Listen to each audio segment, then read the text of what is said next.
ایک ایسا حکمران جس نے پوری دنیا پر حکومت کی، لیکن جب ان کا آخری وقت آیا تو انہوں نے وصیت کی کہ میرا پورا جسم کفن سے ڈھانپ دیا جائے اور میرے دونوں ہاتھ کفن سے باہر کھلے رکھے جائیں تاکہ دنیا دیکھ سکے کہ میرے ہاتھ خالی ہیں۔ یہ سب سن کر ہمارے ذہن میں ایک سوال اٹھتا ہے کہ وہ ایسا کیوں کرنا چاہتے تھے؟ یہ عمل دراصل ایک اہم پیغام تھا جو وہ دنیا کو دینا چاہتے تھے۔ زوال قرنین، جسے تاریخ میں الیگزینڈر دی گریٹ اور سکندر اعظم کے نام سے بھی یاد کیا جاتا ہے، دنیا کا ایک عظیم حکمران تھا۔ اس نے اپنی سلطنت کو اتنا وسیع کیا کہ دنیا کے بیشتر علاقوں پر حکومت کی، لیکن جب اس کی زندگی کا آخری وقت آیا تو اس نے ایک ایسی وصیت کی جو آج بھی دنیا کے لیے ایک سبق کی حیثیت رکھتی ہے۔ اس نے اپنے ساتھیوں سے کہا کہ جب میرا انتقال ہو جائے تو میرے دونوں ہاتھ کفن سے باہر رکھے جائیں اور میرا جسم مکمل طور پر کفن میں چھپایا جائے۔ اس کی یہ خواہش ایک گہری سوچ پر مبنی تھی۔ وہ دنیا کو یہ دکھانا چاہتا تھا کہ جو شخص اپنی زندگی میں دنیا کا اتنا بڑا حکمران رہا، جس نے دنیا کی بے شمار دولت اور طاقت کو اپنے قبضے میں رکھا، وہ آج اس دنیا سے خالی ہاتھ جا رہا ہے۔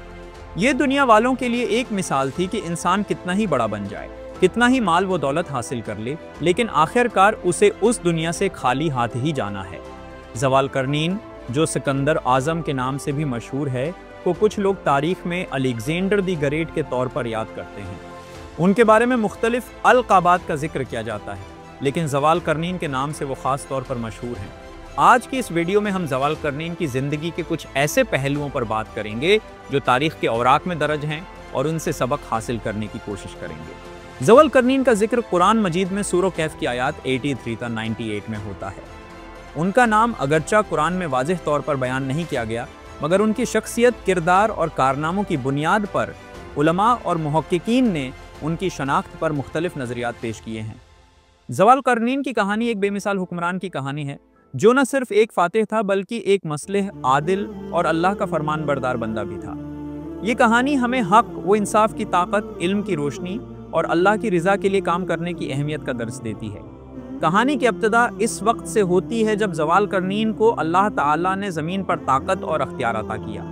ان کے پاس بے شمار وسائل تھے اور ان کی شخصیت میں ایسی قوت اور حکمت موجود تھی جو انہیں دوسروں سے ممتاز بناتی تھی۔ وہ زمین کے مشرق و مغرب کا سفر کرتے تھے اور ہر جگہ عدل و انصاف قائم کرتے تھے۔ ان کی فتوحات، ان کے فیصلے اور ان کی شخصیت کی جھلک ہمیں ان کے مختلف سفروں میں نظر آتی ہے۔ زوال قرنین کا پہلا سفر مغرب کی طرف تھا۔ تاریخ میں اس بات کا ذکر ملتا ہے کہ وہ ایک ایسی جگہ پہنچے جہاں سورج غروب ہوتا دکھائی دیتا تھا۔